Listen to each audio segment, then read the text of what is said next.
Eu tinha certeza que esse dia chegaria. A verdade prevaleceu. Não importa a situação, a gente sempre toma partido da verdade. Assim, pautamos e somos pautados pela voz das ruas e das redes. Estamos presentes nos momentos de luto e nos momentos de luta, sem deixar de transmitir a esperança. Esse sentimento que, apesar de qualquer análise, teima em tomar conta do coração dos brasileiros e das brasileiras. Daquelas que votam, das que se candidatam e das eleitas. Porque no Brasil da gente, todo mundo merece investimento. Para quem já é da casa, siga em sintonia com a gente. Para quem ainda não é, muito prazer.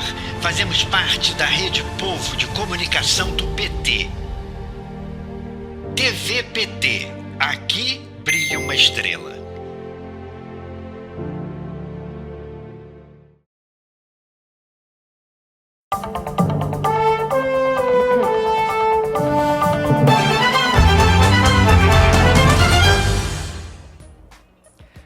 Quarta-feira, 28 de dezembro de 2022, no Jornal PT Brasil de hoje, você confere a reprise das entrevistas com o deputado federal pelo PT de São Paulo, Nilton Tato, e com a senadora eleita pelo PT de Pernambuco, Tereza Leitão. Seja muito bem-vindo mais uma vez aqui ao Jornal PT Brasil. Bom dia, prazer enorme estar aqui voltando a falar com vocês, com todo mundo, com a comunidade do PT de Amanda e nessa expectativa também aí de ver nosso querido presidente Lula subindo a rampa, né? O Brasil estava precisando muito, está precisando muito dele. Com certeza. O mundo, viu? O mundo, é verdade. É sobre isso mesmo que a gente vai falar, porque antes também de subir a rampa tem aí um longo caminho, mas logo que Lula, né, foi declarado eleito, o mundo inteiro já sinalizou, foi acendendo aquela luzinha verde ali, os líderes mundiais cumprimentando Lula. Parece que todo mundo respirou aliviado, né, deputado? E entre os dias 6 e 18 de novembro, o presidente Lula vai participar da Conferência das Nações Unidas sobre Mudanças Climáticas, a COP27, no Egito. E essa data que eu dei aqui, de 6 a 18 de novembro, é a duração da COP. Eu não sei quanto tempo o presidente Lula vai ficar. Então, fazer essa correção. O que a gente pode esperar da presença do presidente Lula nessa conferência, deputado? Primeiro, para dizer a expectativa do mundo todo, né, do papel que o Brasil tem nesse debate do enfrentamento da crise climática. Eu estou falando do papel porque o Brasil, evidentemente, não é um dos maiores responsáveis pela emissão de gás de efeito estufa que causa as mudanças climáticas, mas o Brasil, pela sua extensão territorial, pela sua biodiversidade, 20% da biodiversidade do planeta, e em especial pela floresta amazônica, e também pelo papel que o Brasil já desempenhou nesse debate sobre as mudanças climáticas, durante, inclusive, o governo do Lula e da Dilma, os governos do PT, onde o Brasil teve um papel de protagonismo muito forte, fazendo a lição de casa, diminuindo o desmatamento e cobrando a responsabilidade dos outros países. Então, o Brasil tinha um papel de liderança muito forte. E hoje a gente carece, né? Estou falando assim do ponto de vista planetário, carece de lideranças mundiais que façam esse papel, que chamem a responsabilidade, que puxe para si a responsabilidade para atender aquilo que a própria ciência, os pesquisadores que são organizados, né, no âmbito da ONU, que coloca que, inclusive, aquilo que os países se comprometeram para diminuir, as metas que se comprometeram para diminuir as emissões de gases de efeito estufa, não é mais o suficiente para a gente evitar grandes catástrofes que já vêm ocorrendo no mundo todo. Então precisa, na verdade, ter um empenho maior do mundo todo. Aí, com a eleição do Lula aqui no Brasil, tem dois aspectos muito importantes que sinalizou para o mundo e deixou todo mundo feliz e com uma expectativa muito grande. A primeira é que aqui internamente o Brasil vai retomar a sua agenda ambiental, fazer o enfrentamento do desmatamento, enfim, colocar no centro do debate aqui esta preocupação de diminuir as emissões de gás de efeito estufa, que o Brasil, a maior parte das emissões vem das queimadas, né, do desmatamento da Amazônia. E a outra é justamente por esse papel que o Brasil já teve, a importância do Brasil, e de ter a figura do Lula, né, participando lá da COP, né, e onde há uma expectativa muito grande, então, que lá ele vai influenciar, inclusive, para que, no âmbito da COP, que reúne, né, as lideranças do mundo todo, aí eu estou falando das lideranças oficiais, né, primeiros ministros, presidentes, tá, e também a sociedade civil, né, a academia, os pesquisadores, né. Então lá o Lula vai ter um espaço também e essa expectativa que ele vai lá anunciar, falar, olha, o Brasil vai voltar a tomar cuidado, fazer a lição de casa e ao mesmo tempo ele vai, evidentemente, cumprir o papel que ele já fez de outras vezes, de chamar a responsabilidade para o mundo todo para esse problema tão grave que coloca em risco a vida no planeta, como está hoje, tá? Inclusive de nós humanos, né? Então é isso que eu acho que é a expectativa, tá? Deputado, o senhor acabou de falar, né, que vários líderes mundiais foram convidados, estarão presentes, e o presidente Lula vai como um convidado especial antes mesmo de tomar posse. Ele ainda não é um presidente empossado nem diplomado. Isso também carrega aí um significado muito forte, né? Sim, forte por quê? Vamos lá, porque no governo Bolsonaro nós temos uma agenda antiambiental. Tá? Então, acho que é importante as pessoas recordarem aqui. Primeiro que ele, né, no primeiro momento do governo, tinha falado que ia abandonar esse acordo do clima, a responsabilidade que o Brasil assumiu, né, de fazer suas metas de redução. Depois, quando vai participar de forma oficial, né, o Brasil no governo Bolsonaro, ele vai lá e vai para tentar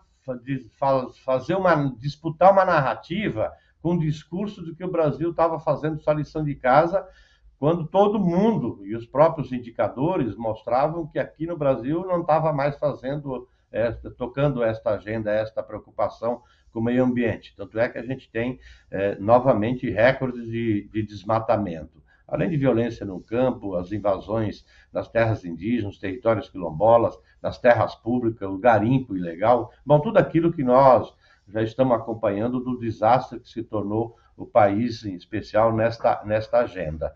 Tá? E aí, evidentemente, quando elege o Lula, a gente elege o Lula aqui no Brasil, então volta essa expectativa do mundo todo. E aí é aquilo que a gente está assistindo. Tá? Então é um momento importante a presença do Lula como presidente eleito, mesmo não assumindo posse. Vocês podem ter certeza que vai ser a grande personalidade na COP, tá? Porque a presença do Lula na COP é bom para o Brasil, estou falando que é bom para o Brasil por tudo aquilo que pode trazer de oportunidades para o país, demonstrar isso para o mundo todo, e é bom para os desafios que estão colocados para a própria COP, para essa Conferência do Clima, tá? Porque a Conferência do Clima é aquilo que eu falei, ela está patinando nas últimas conferências, eu tenho participado, tá? E o grande problema dela é que, às vezes, os países vão lá, fazem os seus acordos, né, se comprometem nessa conferência no âmbito da ONU, e depois não fazem a lição de casa. E esta conferência que agora tem como foco central a implementação daquilo que já foi acordado anteriormente, então o Brasil está indo lá oficialmente, né, lá com o governo Bolsonaro, que vai dizer que está fazendo, mas nós sabemos que não está e o mundo todo sabe que não está fazendo a lição de casa. Então, por isso, essa expectativa, né, da presença do Lula Amanda, só para você ter uma ideia, né, é bem provável que o Lula vá na última semana. Eu estou indo agora nessa primeira, mas é de todo lado, né, e tem saído boa parte disso aí já na imprensa, de gente, de líderes mundiais, das grandes organizações da sociedade civil, já pedindo reuniões, pedindo audiência com o presidente Lula.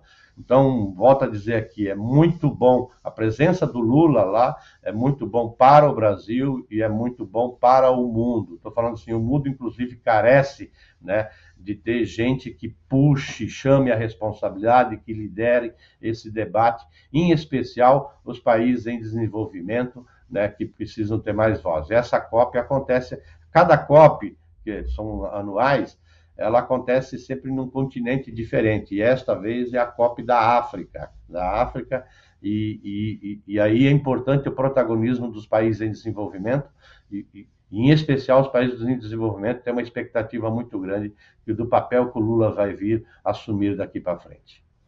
E essa COP também, ela vai acompanhar a edição que teve no ano passado e ter bastante diversidade, né? Inclusive do Brasil, povos indígenas, representantes dos biomas. Queria que o senhor falasse também um pouquinho de quem vai aí acompanhar essa comitiva brasileira, não só dentro do PT, mas também representando o Brasil. Amanda, é uma coisa muito bonita. Quando vê a delegação brasileira, faz diferença neste evento. A COP junta milhares de pessoas, tá? Estou falando assim de gente que vai como delegação oficial, né, dos países, tá? E vai a sociedade civil, os movimentos populares, ambientalistas, do mundo todo. E do Brasil tem uma presença muito forte dos povos indígenas, dos extrativistas, dos coletivos negros das periferias, né? E isso muda o ambiente e o debate na COP a partir da perspectiva do enfrentamento também da desigualdade nesse debate sobre meio ambiente. Então, além, evidentemente, de representação do governo, evidentemente, que vai lá por outras razões, mas também tem uma presença também forte de parlamentares. Do PT está indo eu, o deputado Ayrton Faleiros, o Cirilo, também lá do Ceará, Faleiros lá do Pará, e o Veras, de Pernambuco. E é importante que tenha essa presença diversa do Brasil, porque o Brasil ajuda a reafirmar um conceito, né, sobre esse debate das mudanças climáticas, que o Lula foi o grande porta-voz lá atrás, né, que é o conceito na verdade, são dois conceitos, da responsabilidade compartilhada, que fala assim, que todo mundo tem que fazer alguma coisa para enfrentar a crise climática, não importa o grau de desenvolvimento de cada país, não importa o tamanho da responsabilidade de cada país, né, pela essa situação de limites que estão colocados para a vida no planeta por causa do aquecimento global. Então, não importa se é um país rico, se é um país em desenvolvimento, como também dentro dos países não importa se é uma pessoa rica ou se é uma pessoa pobre, né? Todo mundo precisa fazer alguma coisa na sua forma como se relaciona com o meio ambiente. Mas tem um outro conceito fundamental, né, que é essa grande expectativa, e por isso que essa diversidade que vai a presença do Brasil lá, que é da responsabilidade diferenciada. Então, não dá para dizer que a responsabilidade do Brasil sobre essa situação que chegou ao planeta é o mesmo tamanho da responsabilidade da Alemanha, dos Estados Unidos, do Canadá e assim por diante, né? Como também não é o da África do Sul, de Uganda, do Paraguai ou da Argentina. Então, isso também vale para dentro dos países. Então, quer dizer, precisa estar no centro do debate lá o enfrentamento da desigualdade.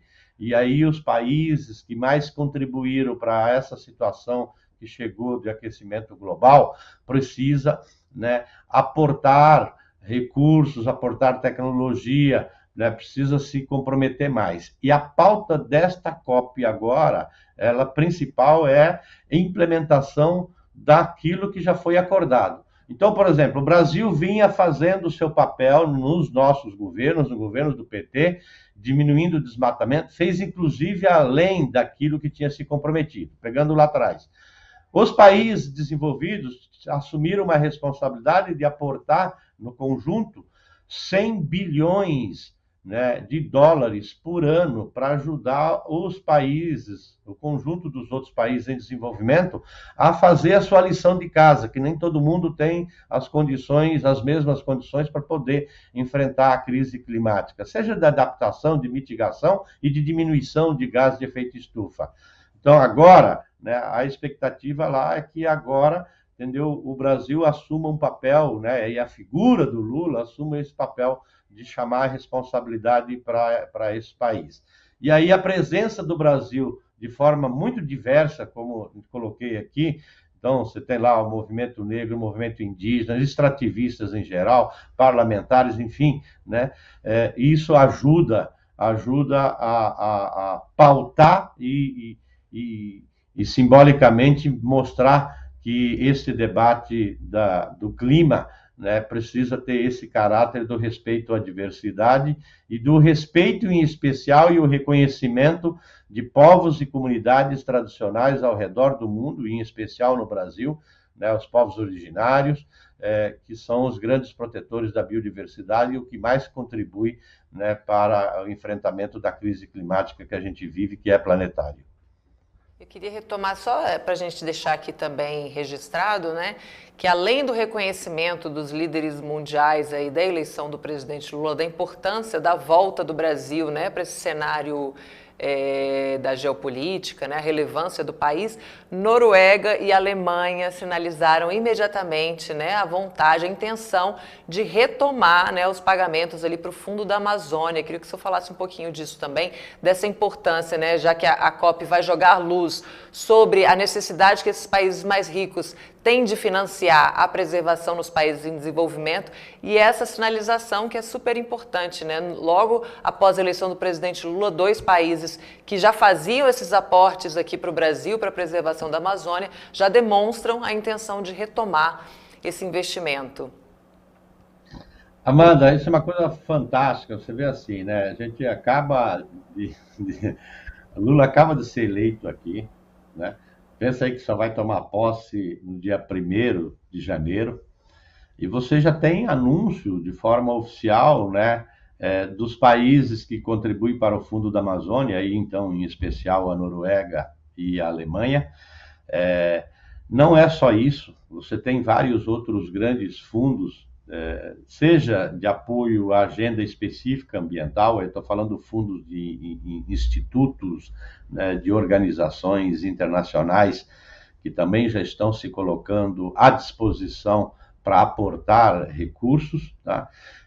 E você tem lideranças de outros países importantes já também querendo fazer debates bilaterais de como podem ajudar.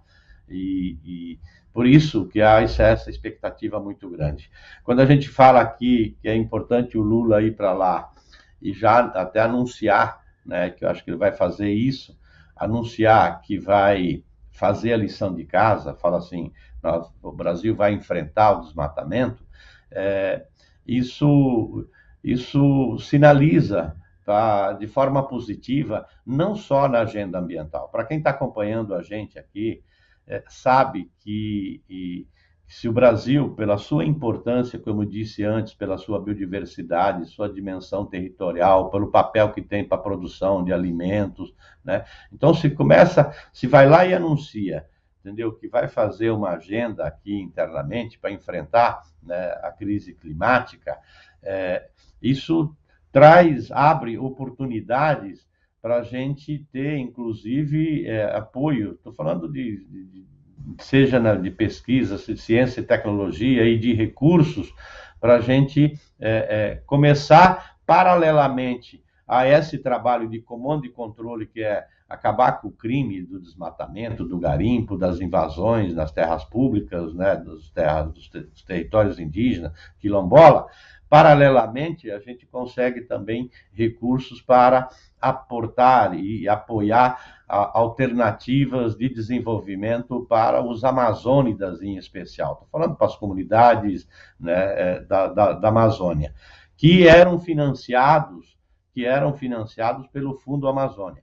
Então, isso é muito importante. Além disso, vocês sabem que tem já um debate dentro do Parlamento Europeu para que a Europa tome medidas concretas de não importar produtos da agropecuária, e também não só da agropecuária, estou falando de produtos de países que não venham cumprir com a sua meta do enfrentamento da crise climática, ou que, de repente, não respeite também direitos coletivos, direitos humanos. Tá?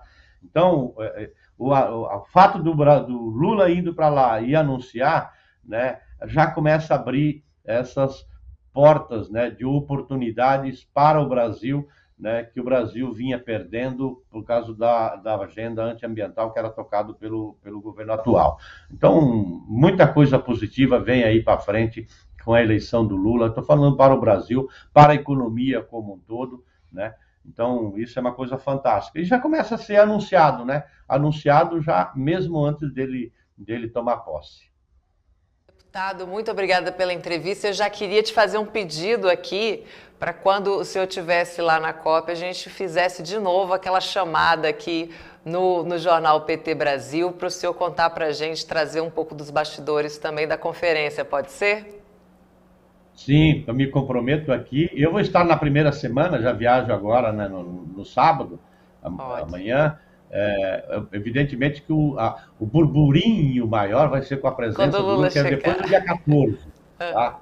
Mas eu vou nessa primeira semana porque a gente está acompanhando também todo o debate do orçamento agora, que é a prioridade para trabalhar em Brasília, adequar o orçamento para o primeiro ano do governo Lula. Bom, vocês vêm acompanhando isso aí já pela imprensa, e a gente tem todo o cuidado lá, em especial na agenda ambiental e na agenda agrária, né? Então, por isso que a gente está indo lá na primeira semana e voltar para cá para acompanhar esse debate do orçamento. Mas é só chamar que a gente vai estar à disposição lá, tá? Ok, obrigado. Fica combinado. Obrigada, bom dia. Bom dia, Tereza. Seja muito bem-vinda ao Jornal Rádio PT desta segunda-feira. Bom dia, Amanda. Bom dia a você, bom dia a todos que estão nos assistindo. Estendo também meus cumprimentos a toda a equipe da Rádio PT, que tem dado show de comunicação. Obrigada, Tereza. E, gente, parabéns para todo mundo.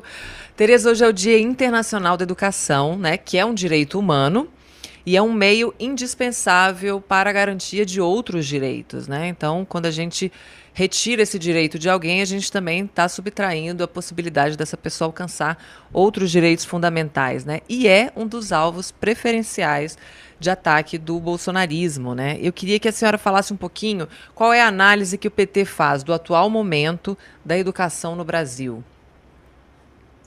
Amanda, é um momento muito crítico. Como você bem disse, a educação é um dos alvos preferenciais de Bolsonaro. Todos os programas de inclusão social que fazem com que a educação seja essa política estruturante de afirmação de direitos e, ao mesmo tempo, de tornar a pessoa sujeito da sua própria história, buscar afirmar a sua cidadania, tudo isso se consegue através de uma educação emancipadora. Além de atacar e destruir o que o PT fez neste sentido, Bolsonaro vai mais longe. Os cortes orçamentários são gritantes, seja no ensino superior, que se mantém hoje a duras penas, as nossas universidades públicas, a área de pesquisa, a área de ciência e tecnologia, seja na educação básica.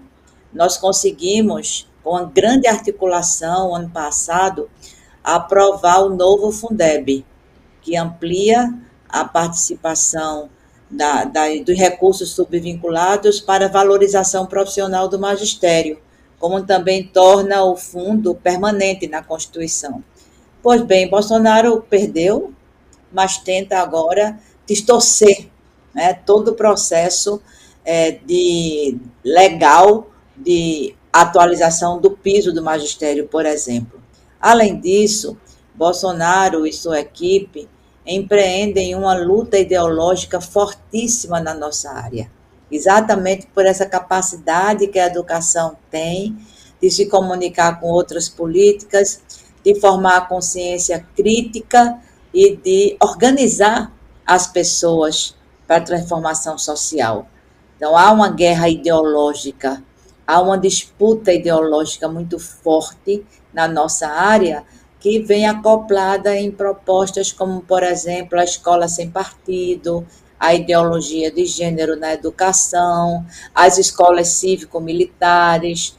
Então, há também essa disputa. Então, nós vamos ter que estar muito bem equipados, né? Muito bem preparados e preparadas, isso nosso setorial tem feito esse debate, para enfrentar não apenas Bolsonaro, mas as ideias bolsonaristas. Isso é um ponto que a educação quer contribuir com a capilaridade que tem para o nosso projeto neste ano. Isso, era isso que eu ia te perguntar, se há um plano, um projeto em discussão dentro da secretaria, né, dentro do setorial, para essa retomada da educação no Brasil. Sim, o setorial tem uma publicação que está, inclusive, nas páginas do PT. Nós fizemos um seminário ano passado, em conjunto com o Núcleo de Educação do PT no Congresso Nacional, deputados, deputadas, né, à época coordenados pelo deputado Valdenor, da Bahia. Hoje a coordenadora do núcleo é a deputada Rosa Neide, do Mato Grosso. E desse seminário nós fizemos uma publicação que faz uma análise da educação desde o golpe até o momento atual. E estamos agora em conjunto com o NAP, o Núcleo de Acompanhamento das Políticas Públicas da Fundação Perseu Abramo, o NAP da Educação, promovendo também um caderno temático, que além de atualizar essa análise, faz proposições. Eu acho que eu estava vendo Sônia falar antes, esse momento dos setoriais com Lula é fundamental. Nós vamos querer também uma reunião com o setorial da educação, né? Junto com o CAP, junto com a bancada, porque a gente trabalha, Amanda, muito articuladamente. E nós estamos, além de produzir esse conteúdo, que é um conteúdo de análise, além de um conteúdo de análise, ele também vem a ser um conteúdo propositivo.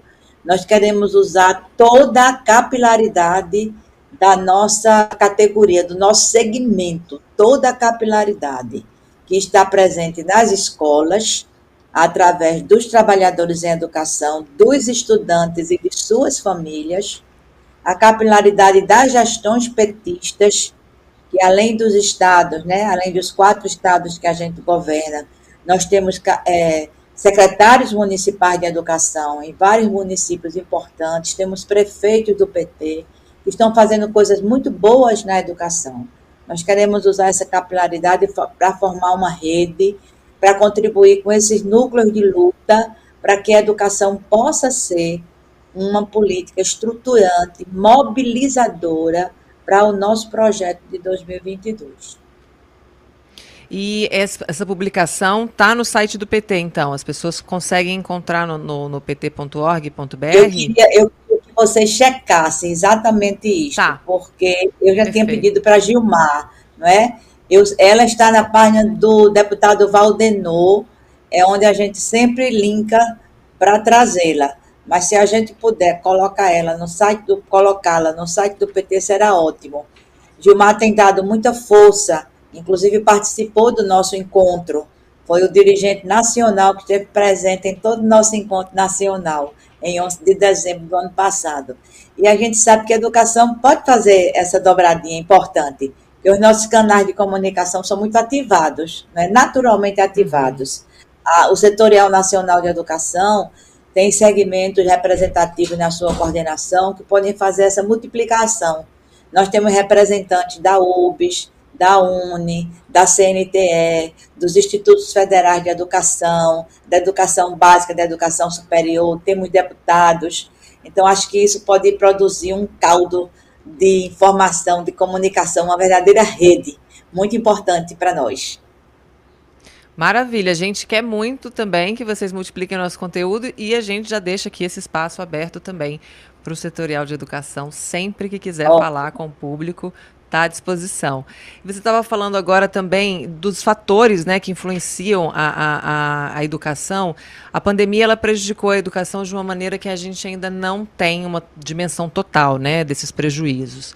Agora há pouco, né, a gente transmitiu aqui uma reportagem que falava que entre crianças de 5 a 9 anos fora da escola teve o maior crescimento em 14 anos. E a pandemia provocou esse aumento de 197,8% na evasão escolar de crianças em fase de alfabetização. Então, um direito fundamental que está sendo negado a essas crianças, né, Tereza? O que pode ser feito para recuperar o acesso dessa fase a educação, porque uma evasão nunca foi tão alta nesse período, né? Entre os adolescentes costumava ser mais alta, mas entre as crianças realmente foi assustador. Realmente foi assustador. Eu acompanhei essa reportagem que vocês fizeram, analisando a pesquisa da Fundação Getúlio Vargas. Realmente foi talvez a faixa etária mais atingida, porque é a faixa etária que tem mais vínculos afetivos com a presença do professor, com a presença física do professor e da professora.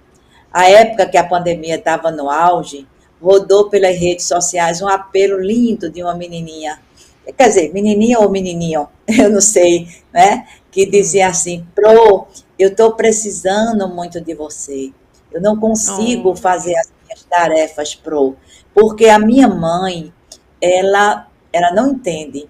A minha mãe trabalha no restaurante, então ela tem mania de comida. Quem tem mania de ensinar é você. Quem tem mania de ensinar é você. Então, uma declaração de amor lindíssima, né, Amanda? Além de reconhecer a nossa tarefa de professor. Mãe é mãe, professora é professora, né? Então, esse vínculo, ele é muito importante para a aprendizagem. E apesar das aulas remotas terem sido uma alternativa, né, eu diria que uma alternativa paliativa, mas foram importantes para tentar justamente manter esse vínculo. Eles revelaram, além dessa coisa positiva, que é a presença física do professor e da professora, essa presença é insubstituível, os instrumentos tecnológicos devem ser bem-vindos, mas devem ser trabalhados como aporte, como apoio, e não como substituição da presença do professor e da professora, principalmente em algumas faixas etárias. Ela demonstrou também um índice muito cruel da exclusão digital, porque muitos desses alunos não conseguiram ter acesso às aulas remotas. Não tinham um ambiente familiar apropriado para isto. Muitas vezes é um barraco, uma casa, um vão, onde se faz tudo. Come, dorme, vê televisão, não tinham o equipamento também necessário. Todo mundo no Brasil tem celular. Sim, tem celular, mas não para assistir aulas remotas. E quantos estão naquela aula remota? 1, 2, 3, 4, 5 filhos para um celular só. E o terceiro ponto, a internet, que não chega em todos os lugares. Então, nós estamos em plena transição digital no mundo. E no Brasil, a gente também está, só que ela está sendo mais um fator de exclusão. Então, 2 coisas eu acho que a gente precisa fazer nesse próximo período. Uma busca ativa, não apenas para os pequeninos, mas também para os do ensino médio. Houve abandono escolar também nessa faixa. O poder público tem que fazer isso, tem que buscar onde estão essas crianças que perderam praticamente 2 anos letivos. Que forma de organização curricular nós vamos fazer a partir deste ano? As aulas estão começando, né? Que forma nós vamos utilizar? Felizmente, o bom senso da população, das famílias, das administrações estaduais e municipais está vencendo a crueldade do presidente da República de não querer vacinar as crianças. É outra coisa que a gente vai precisar para garantir as aulas presenciais, é vacina para as crianças e fazer também um processo de inclusão digital.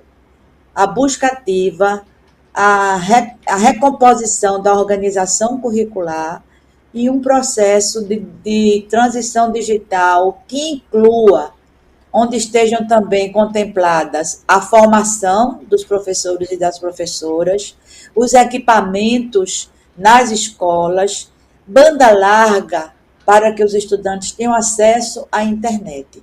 Senão a gente não vai conseguir vencer, porque na educação, como você bem disse, depois da saúde, eu acho que foi a área mais atingida.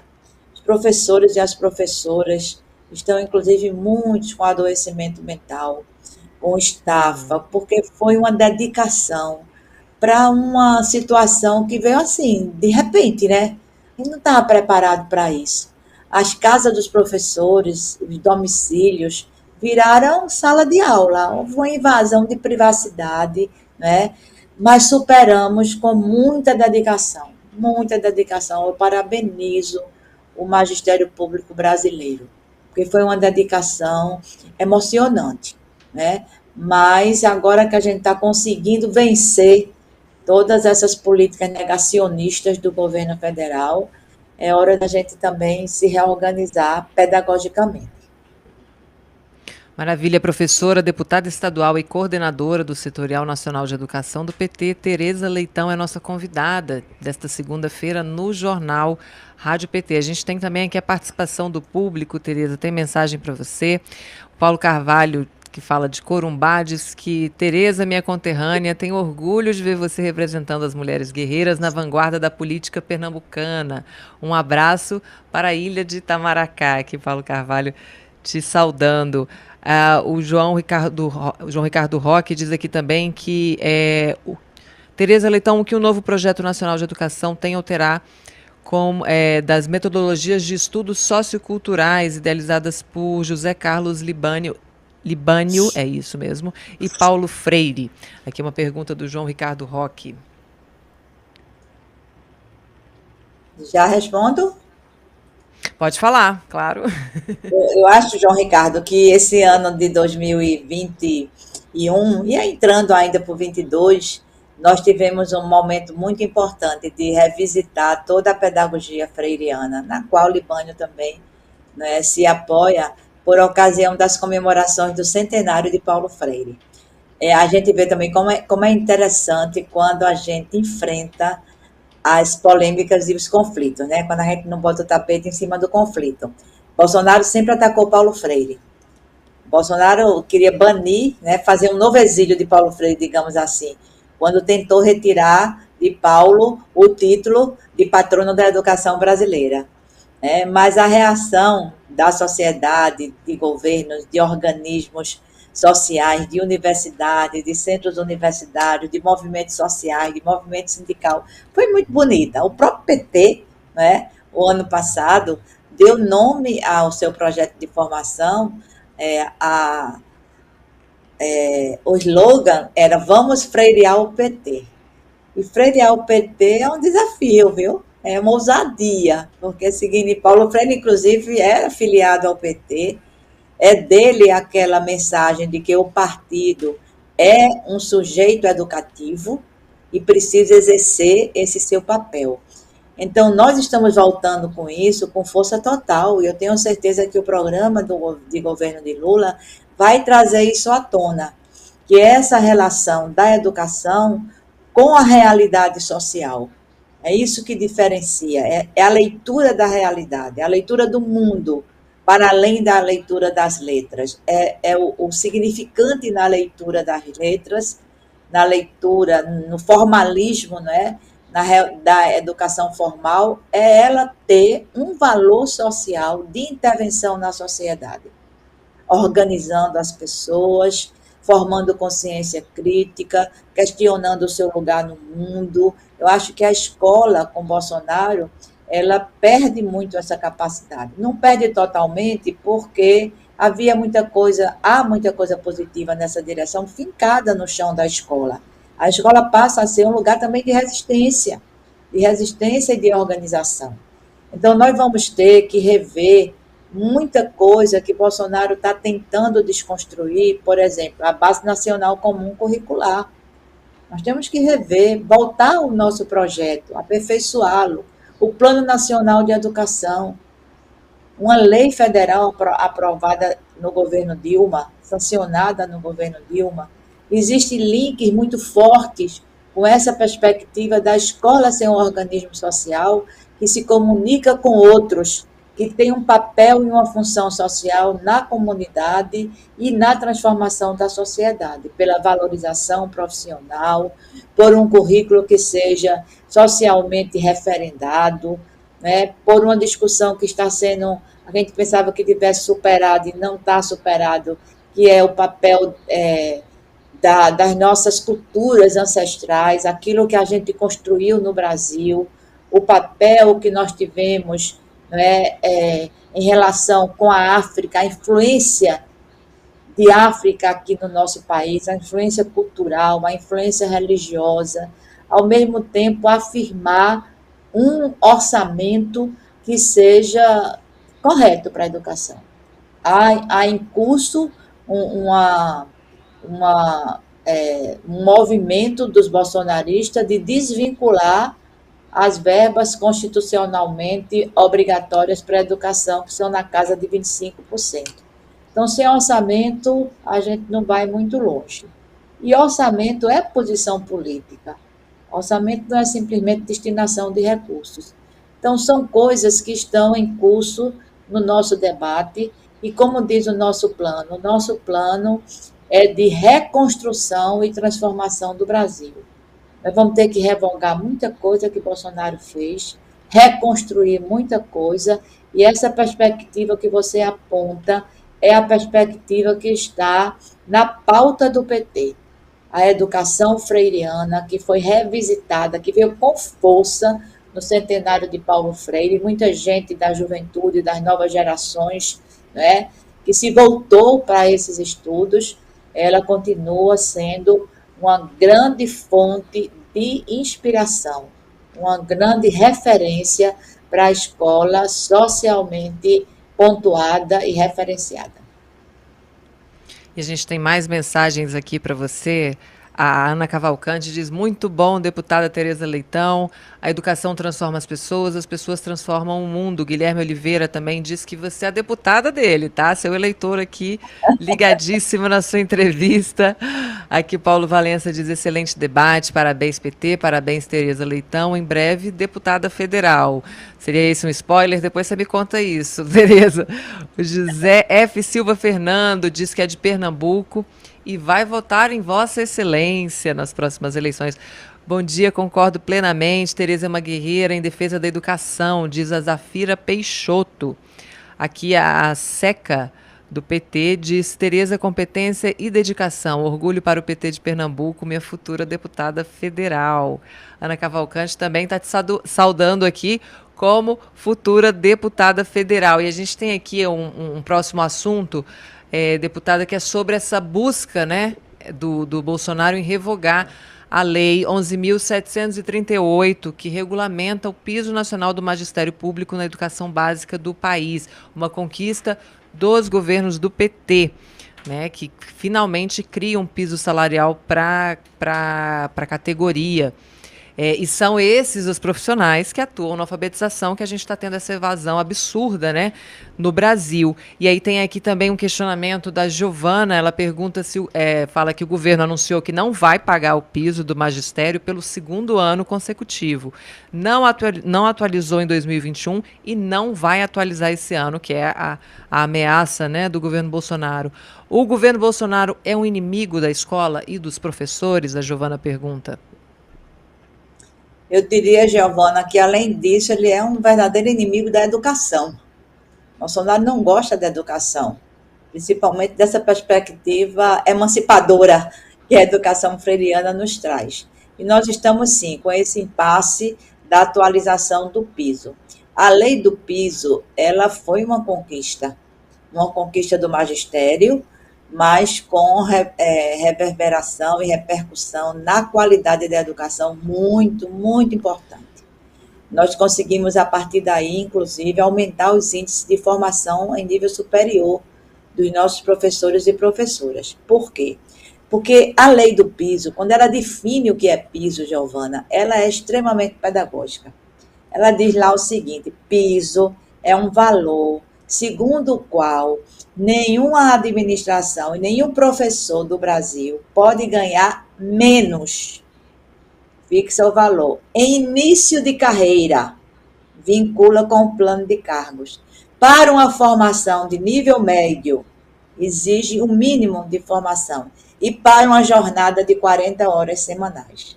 Então, o piso não é só um valor de salário. Ele engloba outros componentes da valorização profissional. E essa própria lei indica os instrumentos de atualização anual deste valor, o que vinha sendo feito. O governo federal emite um decreto com o valor da atualização e os governos estaduais e municipais pagam, ou deveriam pagar. Nós temos alguns problemas antes de Bolsonaro, não de reajustar, não de atualizar, mas de cumprimento nos estados e municípios. Alguns pegam o piso e transformam em salário único. Não, eu pago o piso, mas desvincula da carreira. Outros achatam os planos de cargos, para poder aquele valor que é do professor de nível médio não ter uma incidência muito grande no professor de nível superior, no pós-graduado, etc, etc. Mas negar a atualização do valor do piso, isso é novidade de Bolsonaro. Ele fez isso o ano passado, está querendo fazer isso este ano.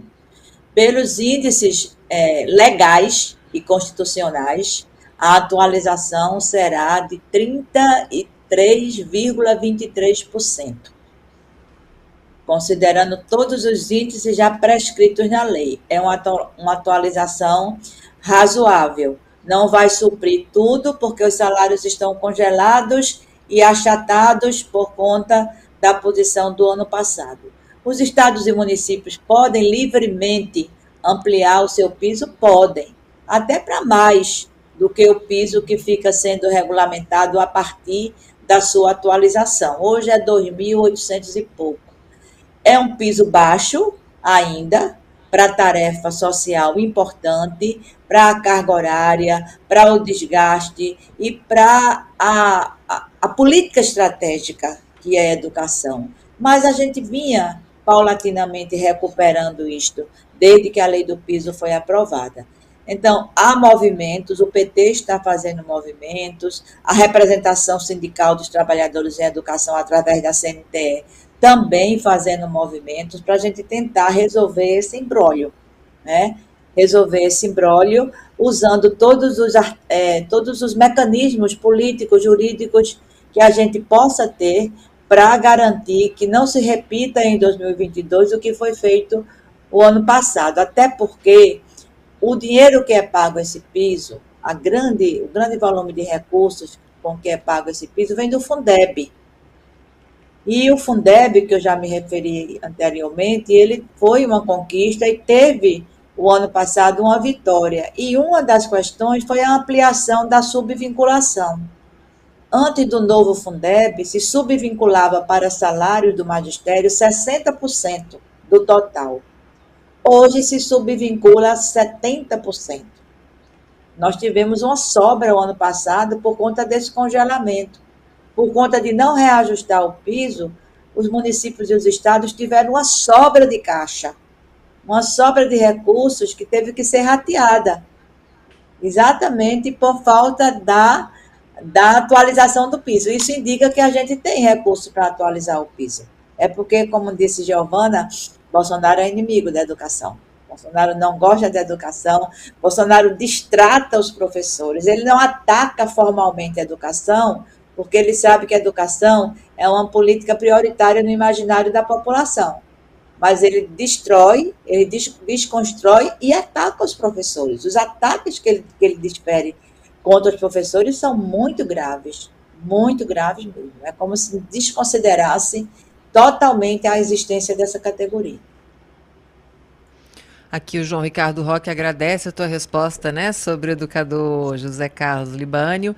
E ele comenta que ele pensava desde 1996 o uso das novas tecnologias para educadores e educandos. E ele estava muito à frente do seu tempo, assim como o Paulo Freire. O Luiz Felipe Peralta chama a atenção aqui que não há publicação na página do Setorial de Educação no site do PT. Então a gente já deixa aqui avisado que a publicação não tá lá. E ele pede essa atualização, porque ele, como militante, quer ter acesso também a esses documentos. A Maximira Tibúrcio... A gente está com isso na pauta da nova coordenação eleita. Maravilha aí, Luiz Felipe Peralta. Em breve as publicações vão estar lá no Setorial de Educação. A Maximira Tibúrcio dá bom dia para a deputada. Antônio Cavalcante diz que é muito bom ouvir nossa futura deputada federal, Tereza Leitão. Ele fala de São Lourenço da Mata e diz que a cidade estará com você, Tereza. Ana Cavalcante diz: a deputada Tereza Leitão representa o que há de melhor na educação brasileira, defensora aguerrida da categoria educacional e de uma educação inclusiva e participativa. E aí a gente tem aqui também uma pergunta falando dessa candidatura, já é uma candidatura oficial, eu não sei, deputada, mas ainda sobre a sua candidatura à Câmara dos Deputados, né? Antes de ser deputada estadual, a senhora foi também presidenta do Sindicato dos Trabalhadores em Educação em Pernambuco, né? E a sua candidatura a deputada estadual surgiu muito para que educadores e estudantes tivessem uma voz no poder legislativo do Estado. E aí, falando dessa nova candidatura também à Câmara Federal, eu queria que a senhora falasse um pouquinho da importância das categorias de trabalhadores ocuparem os espaços de poder. É fundamental, Amanda. Eu diria que é estratégico mesmo, né? A gente já teve no Congresso Nacional o que os observadores políticos chamavam de bancada sindicalista. Lula, inclusive, fez parte dessa bancada, né? Lula, Meneghelli, Vicentinho ainda hoje é deputado. E isso traz para a pauta do Poder Legislativo questões com a perspectiva que quem não é da área não está ligado para trazer, né? Foi na época da Constituinte e muitos dos direitos dos trabalhadores e trabalhadoras inscritos na Constituição foram fruto dessa articulação. Eu falei no início que existe no Congresso uma bancada, né, é o Núcleo de Educação do PT, criado por Florestan Fernandes, quando ele foi deputado.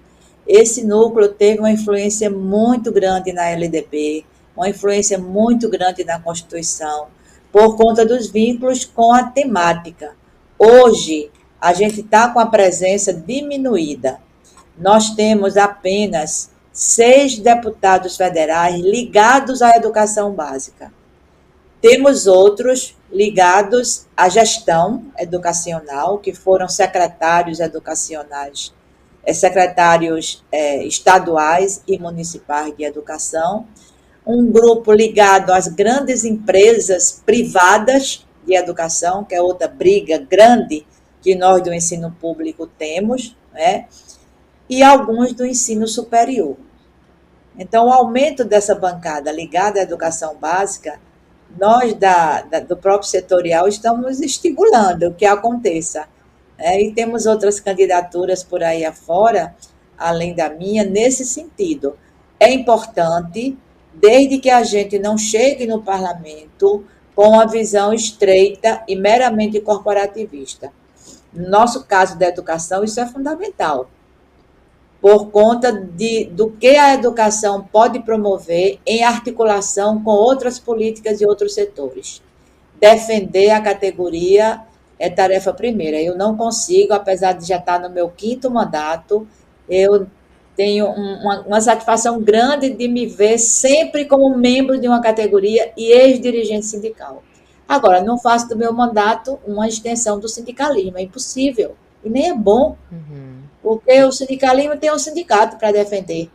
O que nós temos é que repercutir aquilo que é importante para a valorização profissional, apresentar leis que sejam importantes para isso e votar nas propostas que chegam do Executivo, de acordo com essa leitura, com essa visão, com esses interesses.